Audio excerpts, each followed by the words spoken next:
Welcome to the Titans Midweek Report, brought to you by PaulKaharski.com. I'm Sammy Mamo, a fan and your host, here with Paul Kaharski. Very different flavor to this week's episode than last week's. Callahan's done. He's gone. This is Mike McCoy's team.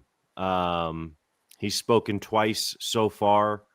I've liked what he's had to say. Really liked the "I like to win" quote today, and the nuanced answer about analytics and going for it. His messaging about togetherness. What's your take so far in your interactions with him and what you know about him? Well, he's pretty cliched, which is what I'd heard about him. But I think the message is good. They're all in this together.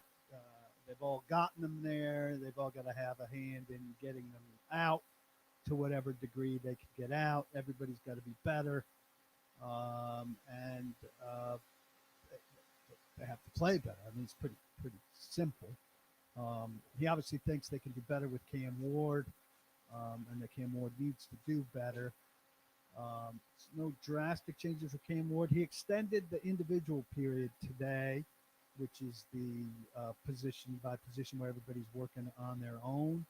Cam Ward clearly needs that. I think it was his worst game. It seemed like he threw for 222 yards, but I mean, his feet were all over the place. As Blake Bedingfield pointed out in his piece, he was drifting unnecessarily out of a good lane and into a bad lane behind a guard where there was less space. And he was making some throws falling backwards. He's just got to clean that stuff up, and falling routinely back into those habits. A lot of that's on him, but what are the coaching notes that he's getting during the week that allow him to fall into that stuff when he sees pressure and coverages? There's usually a boost with the interim coach. There was when Mike Markey took over for Ken Wisenhunt. That was the Saints game, right? Yeah, but this is Mike Vrabel's homecoming, and I think that makes it a little bit more difficult under the circumstances. And I've been on the record pretty strongly that I think Vrabel's going to have a good day. Yeah, I'm going to get into a Vrabel conversation, but before we do that, I want to hit a few more things on the Callahan dismissal. Amy, again, a no-show. And me just reading the leaves, right? The way the decision came out, how long it took to name an interim, all these things to me scream this was the owner saying, fire the coach. And then putting out two people who, in my opinion, didn't make that decision themselves to answer for it. And it's awkward. It's weird.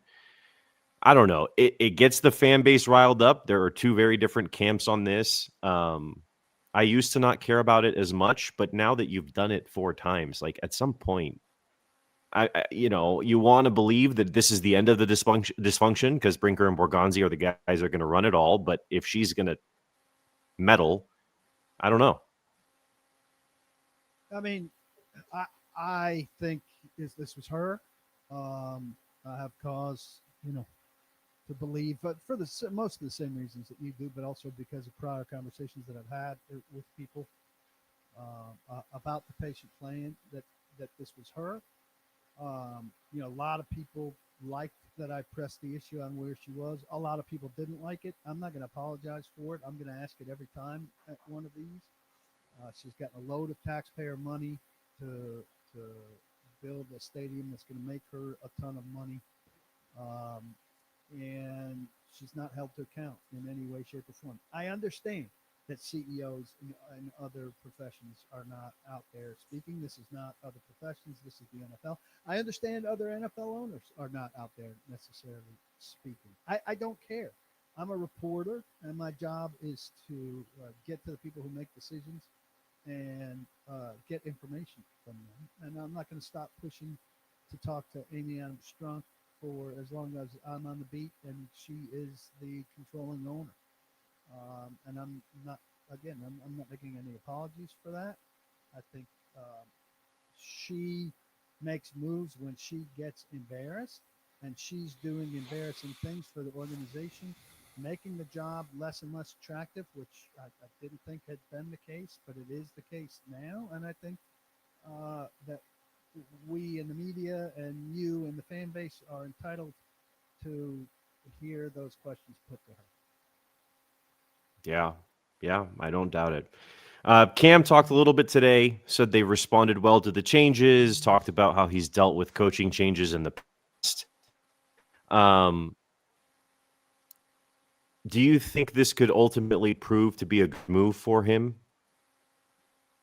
Well, I mean, things aren't going to get uh, any worse, conceivably. I know people say that too often. Things can't get worse. The Titans are 32nd in offense. Their EPA on offense is -8, meaning given their circumstances, they should be 80 points better than they've been. I think that's 21 points worse than the next worst team, which is the Bengals. Statistically, their quarterback's at 55%. Statistically, offensively, they are about as bad as you can be. Um, you know, so I mean, it's hard to make an argument against making a change. Mike McCoy has not had a great deal of success either. When he points to his moments, he's pointing towards moments where he worked with Philip Rivers and Peyton Manning, and Brian Callahan did the same thing. Worked with Peyton Manning, Matthew Stafford, Joe Burrow. I think the Titans fan base has had enough of guys connecting themselves to quarterbacks who are going to be great no matter who they work with. Peyton Manning was great working with Adam Gase. Aaron Rodgers was great working with Nathaniel Hackett. And we've seen what those guys did separate of those quarterbacks. And we've seen what Brian Callahan did separate of those quarterbacks. So, look, McCoy's talked about a faster tempo practice. They work faster today. Uh, Here's one thing, and maybe you're intending to get there. I think there's a little bit of a strain here, and I talked to somebody about this, somebody not with the Titans about this week. There's a strain between wanting to go up tempo with your young quarterback and the creation of more plays for your young quarterback that comes with that.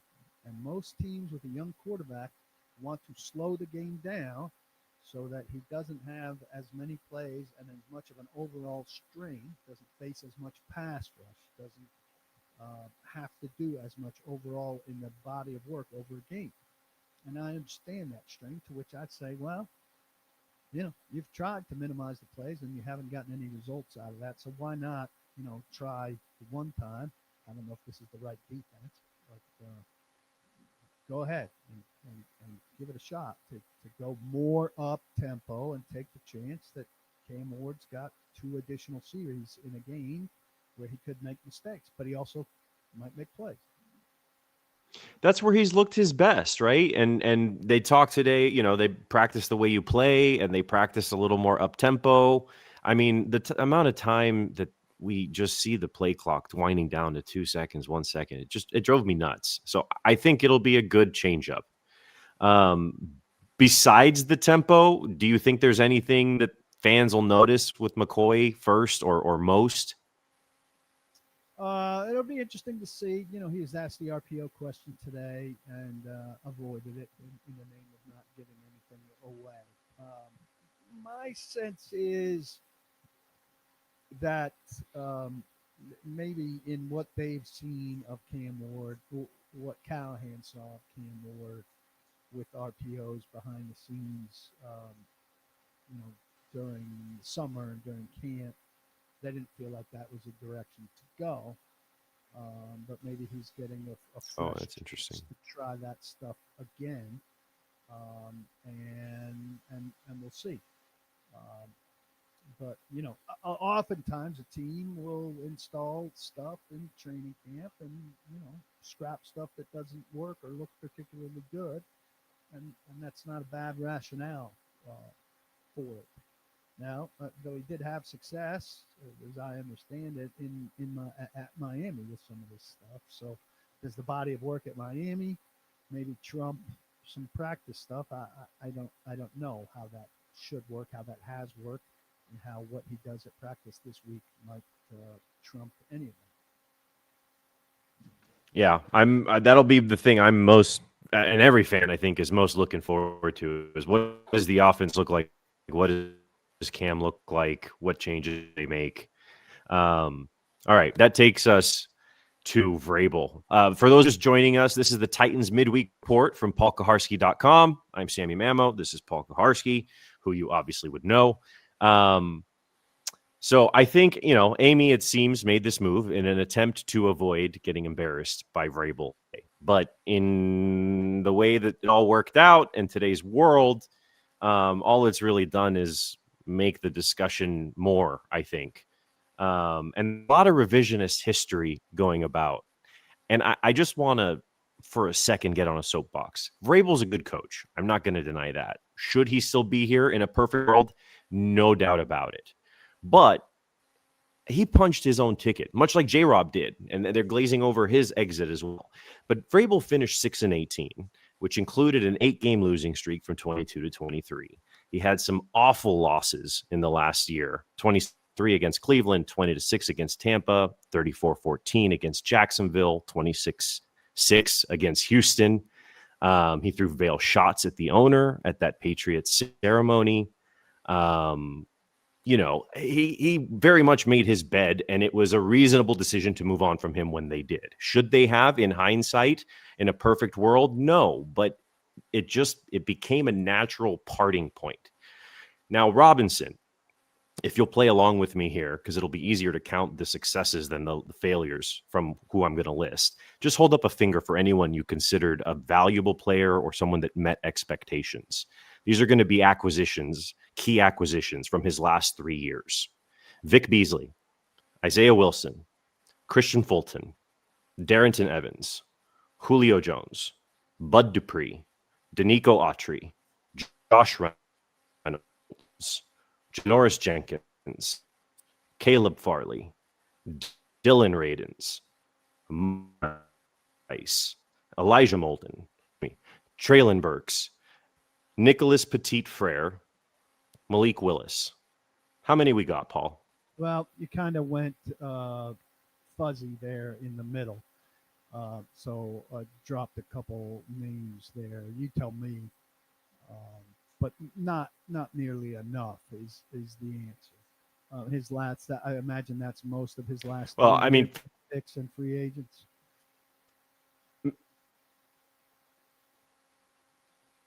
Yeah. That's 17 players. 17 brought in to as either starters or like key depth or replacements. And all of them, besides Danico Autry and Roger McCreary, maybe an argument for Christian Fulton for a minute, they're all failures. Yeah, that's a terrible. I mean, 2 out of 17. That's how we got to where we are, and that's why we are still bad 3 years later. When you miss on everything, and half of these are chases, right? Julio Jones is chasing Corey Davis, who was a disappointment. Traylon Burks was chasing AJ Brown, who you traded, and or Julio Jones. Buckree is chasing Vic Beasley because you never drafted any edges. Roger McCreary is chasing Caleb Farley, which is chasing, the failed free agent. You wanted to keep J-Rob? Like, no, he also punched it out. So the prior regime maybe deserved one more year to see if he could dig out of his funk, but it was a fair fire. I think Vrabel was suffering from all of that stuff and had proven himself to be a good coach. And it was going to be hard to duplicate another good coaching hire, especially based on their history. And it would have been wiser to have kept him. I think she and their management failed to manage him in any way, shape, or form along the way. Could have done far better than that.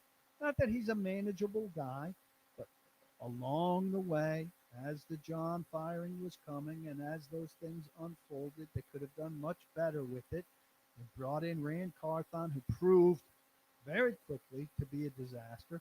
I never in my 29 years of covering the league have heard bad things about a guy coming in the way I heard bad things about Rand Carthon. So between John's bad drafting and acquisitions in those last 3 years, some of which had Vrabel's fingerprints on them, Andre Dillard was one where they were taking a crack at a guy that had a resume and hoping for a reclamation project.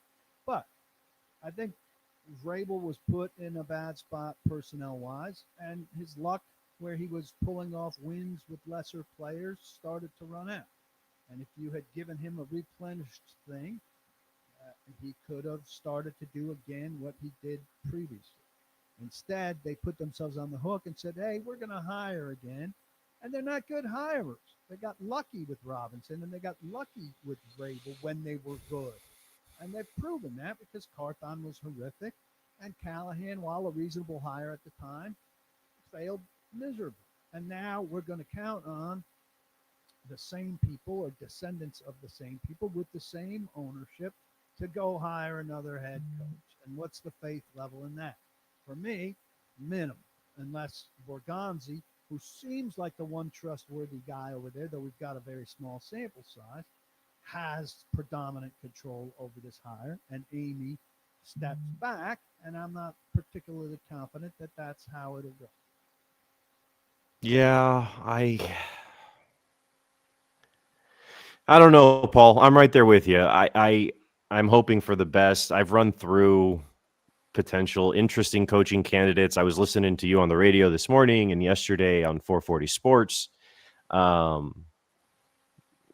don't love the retread idea. I'd like them to try to do what they did with Callahan, but get it right? Like find a good young offensive coach. But this organization also has a history of overcorrecting, right? When Vince Young failed, you drafted Jake Locker because he was like the opposite of Jake Locker. In a sense, when you fired Vrabel and went to Callahan, you picked an opposite there. So, when you went with the green offensive guru, if you will, what's the opposite of that on the back end? Is it Mike McCarthy? Is it a retread that's not exciting? Is it? And so I don't know. I don't know what it looks like. I hope Borgonzi leads the way and I hope we get the right guy, but I don't have an inkling of what I want at this point. Find a CEO, a coach. If he happens to be a great offensive mind or a great defensive mind, that's great. But I'm more concerned that he be a coach who can hire coaches and a coach who can have a hand in developing players.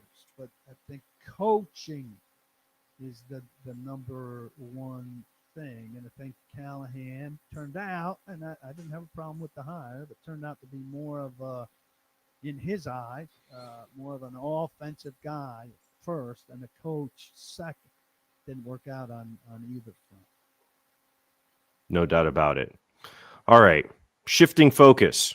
You've mentioned it already, but it's Patriot Week. Vrabel's coming to town. I know they're going to have to bring in the cleanup crew, it sounds like, from what you said, to get the blood off the field.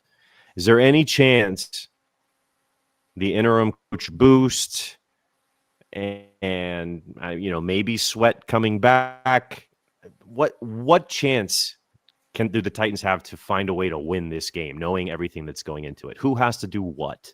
Yeah, I mean, there's a chance. It's the NFL, and the Titans, went to Arizona and proved there's a chance. Very hard to go 0-17.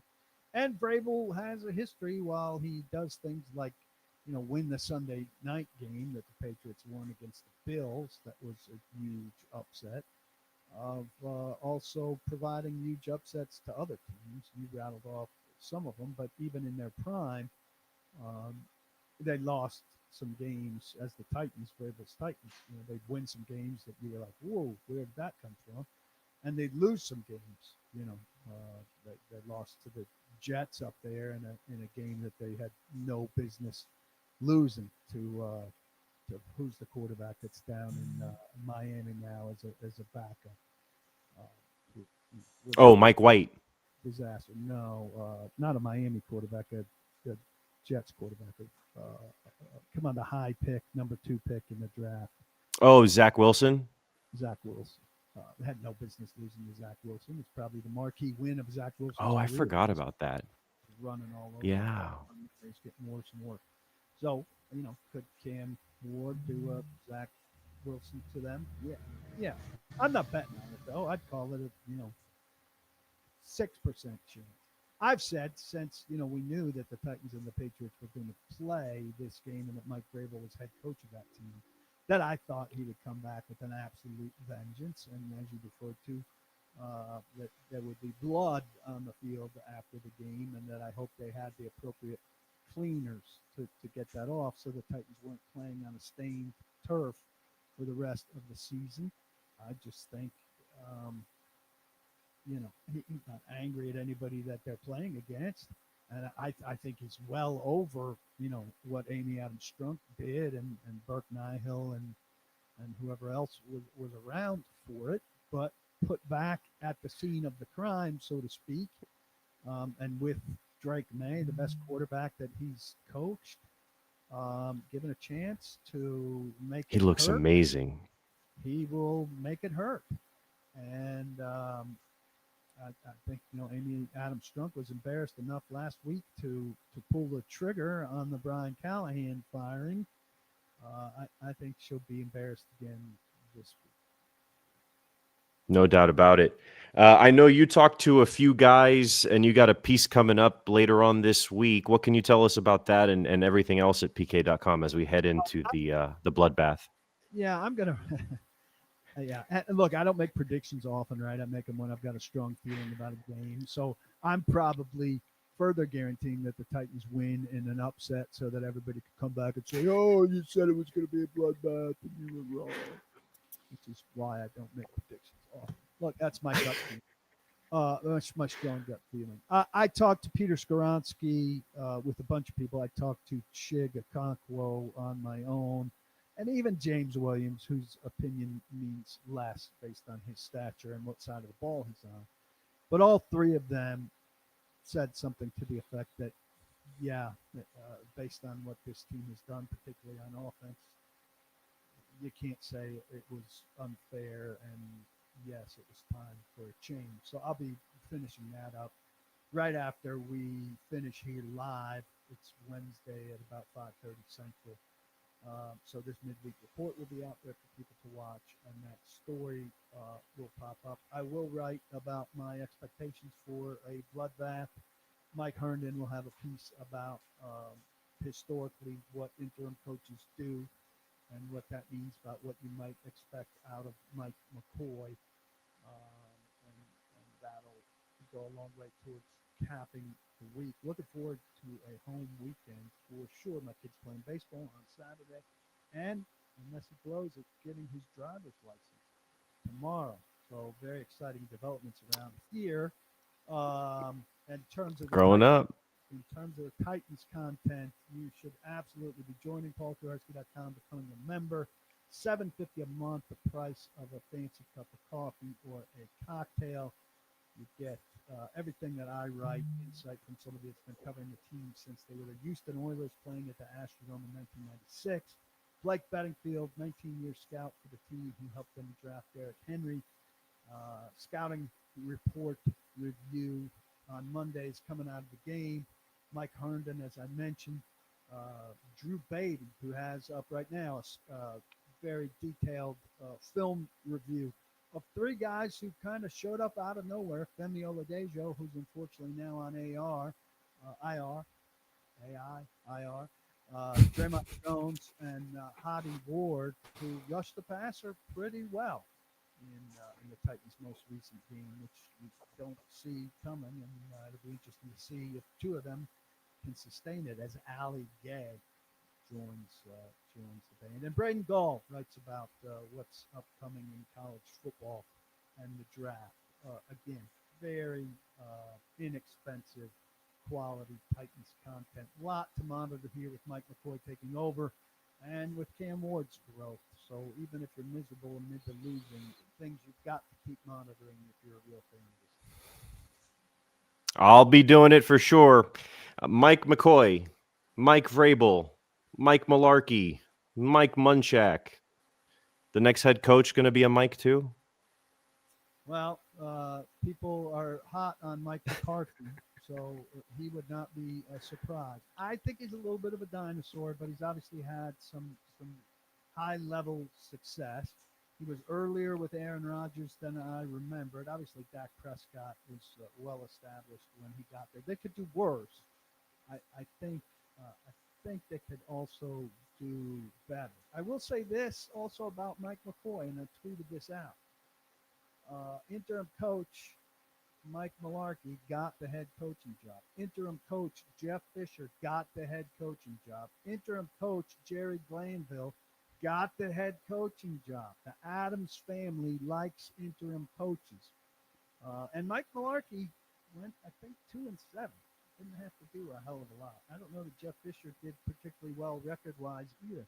It just turned the feel of the team. I think it would be highly disappointing, no matter what Mike McCoy does, for the Titans to have the choice of the entire world of available coaches to take somebody that Brian Callahan chose to have on his staff and go forward in that direction. But it could, conceivably, if Cam plays better, playing the Cam Ward continuity card, I wouldn't entirely dismiss the idea.